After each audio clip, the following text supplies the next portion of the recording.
Bonjour, les gens.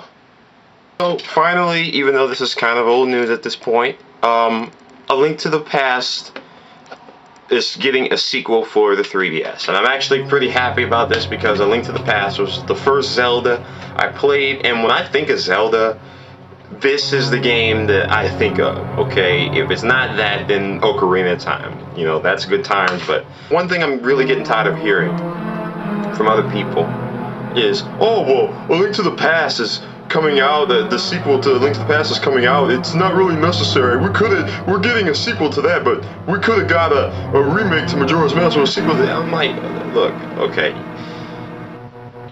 For all the people that like Majora's Mask, let me, a little secret. Let me tell you something right quick. Majora's Mask fucking sucks. So now you know. I hate to be the one to give you the FYI on it, but it's... No. Okay? Fuck Majora's Mask. The game is fucking irritating. On all accounts. The problem I have with Majora's Mask is as follows. The whole 3-day thing pretty much supplements one busy work for another. It's the same shit that the Wind Waker did towards the end of it, when you gathering all those pieces of the fucking Triforce. Because you only had like 5 dungeons in the game, and then all the miniature dungeons you have to go through to get all those damn Triforce maps, or equivalent to about one dungeon itself. You could technically say the Forsaken Fortress or whatever was a dungeon, but I guess whatever. If you exclude that, it's got about like maybe 5 or 6 dungeons. It's pretty standard to have like 10 dungeons in every Zelda, but that one was cut down. Even though I liked the Wind Waker, you know, that one part really did piss me off. With Majora's Mask, I can't fucking get into this. It reminds me a lot of Simon's Quest. I mean, yeah, you know what you're supposed to do, but it ain't fun. It becomes work. It's a big fucking fetch quest. The whole rewinding time thing, once again, it's like playing Fallout or any of the Elder Scroll games with or without fast travel.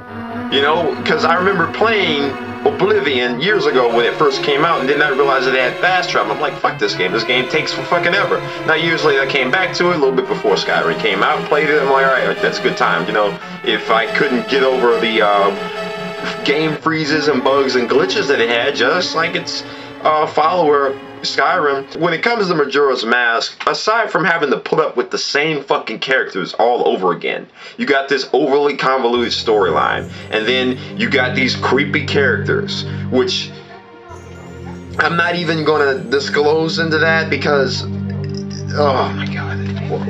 For anybody that knows who I'm talking about, anybody that knows me, you know what characters I'm talking about. I'm mostly referring to the Happy Mask Salesman and whatever the hell his name is, the guy from the windmill and Ocarina of Time. But aside from that, you have to keep rewinding time, and then you got to put your items in the bank, and it gets to the point where it's like, am I even having fun with this? You know, if I had to do that sort of thing in Super Mario 64 or any of the old Final Fantasy games, then no, I would not have played them and enjoyed them as much. Chrono Trigger, could you imagine having to rewind time constantly? It was enough that you had to transcend time and space, but now you have to control time in real time. No, too much micromanaging bullshit.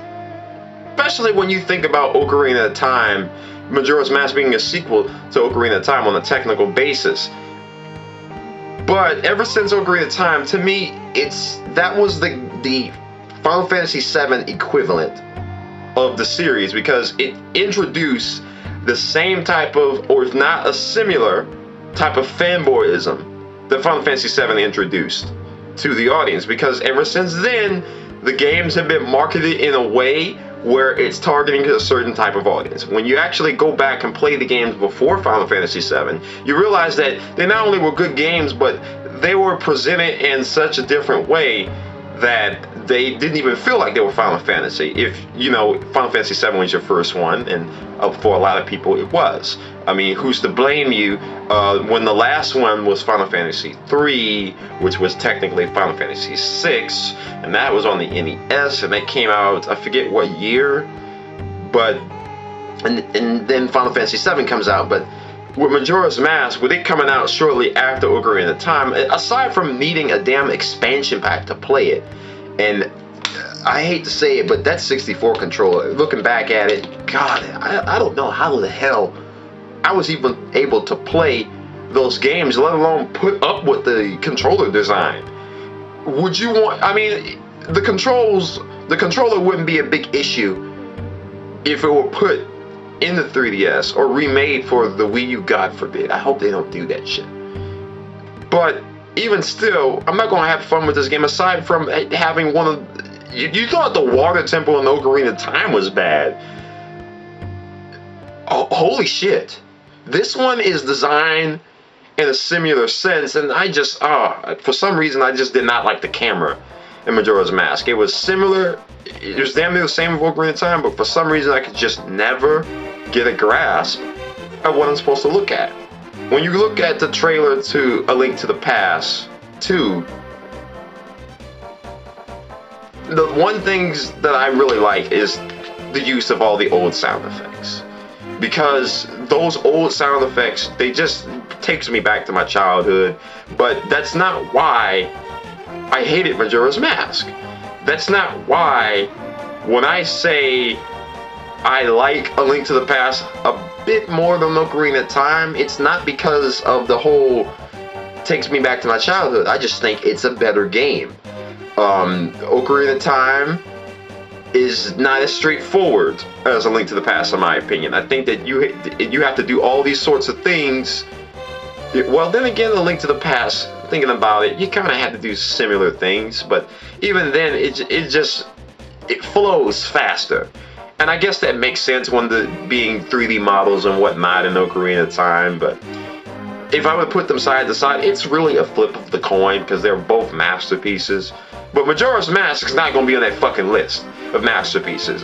To me, it's just a game that just meanders away from the core elements of Zelda. I understand that, yes, it was trying to do something different, and ever since Ocarina of Time, it's just like with Konami releasing Symphony of the Night. They've been either trying to do something different or follow in the footsteps of the success of Symphony of the Night. But they keep making the same damn games and people keep buying them, but they're not going to be as good as Symphony of the Night. I just finished Order of Ecclesia, and to me that was the closest Castlevania that comes to being as good as Symphony of the Night, because all the ones after that, no. Handheld or not, they were not as good remotely. Hopefully Lords of Shadow 2 is surprising. Mirrors of Fate sucks dick. So that you can't even say those. But who knows? We'll have to see with that. With Link to the Past 2, I'm looking forward to it because it seems I'm so tired of 2D games not really even being marketed. Because I feel that 2D games are a bit more challenging and more memorable than most 3D games, in my opinion. Because you have to focus more so on what you're seeing, and your hand-eye coordination has to be in tip-top shape. Could you imagine playing a 3D Contra? Well, that will undo a lot of childhoods, unless they, had some good programmers, but when I play games like that, Contra, Gradius, and the Metal Slug series, and then, A Link to the Past, I don't play them and look at them in the same way as I do, like, the Ocarina of Time, or the Wind Waker, or the Twilight Princess, because they were games that came out from series that I started out on way sooner in the past, and it's just, in my opinion, they just don't do it.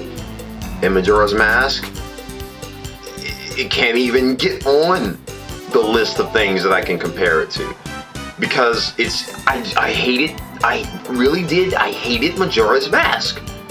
I hate having to keep saying that, but I really did. And I don't see how and why anybody would want a sequel or a remake. Okay, yeah, we saw that fucking fan-made trailer that someone made. Yeah, it looks kind of cool, but personally, I think they should have... if they want to make a sequel to Majora's Mask or remake it, if they took away the whole 3-day thing, then maybe I would like it a little more, but that was the biggest thing that I just could not stand. You know, once again, it's like supplementing one busy work for another.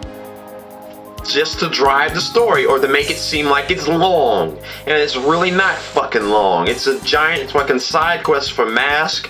And you gotta get all these masks to even have remotely much of a chance against the last boss. It's about the equivalent. It kind of reminds me of Chrono Trigger in the sense that you can always fight the last boss from the time you start being able to go into portals all the way until you're really finally prepared. But Levels just beats the ever-living shit out of you anyway. You know, if the first form doesn't do it, then the second form definitely will. But I would look forward to a sequel to A Link to the Past way sooner than I would a remake or, God forbid, a sequel to Majora's Mask. Okay? And that's it. It's not even up for discussion. A Link to the Past is a better game. It deserves more praise than Majora's Mask gets. Way more. Because A Link to the Past came out several years ago, and I'm willing to bet that the developers probably had more fun developing that fucking game than Majora's Mask. I can't say that for Ocarina of Time or the rest of them, but when you play A Link to the Past, again, I haven't played it in years, but even though I remember how to do damn near all the puzzles and everything I gotta do, I am still having fun with this game. And you don't get games like that nowadays. A lot of today's games are too fucking easy, or they're just, you just plow through them. There's no memorable qualities, and then it doesn't help with all the DLC that is released nowadays. You never really feel like you're getting a complete package. You know, at best you'll get a good little short game, but at the price of $60, it's like, really? But yeah, I hope that they show more gameplay of A Link to the Past 2 whenever E3 comes around on June 10th. And yeah, that's all I gotta say. Au revoir.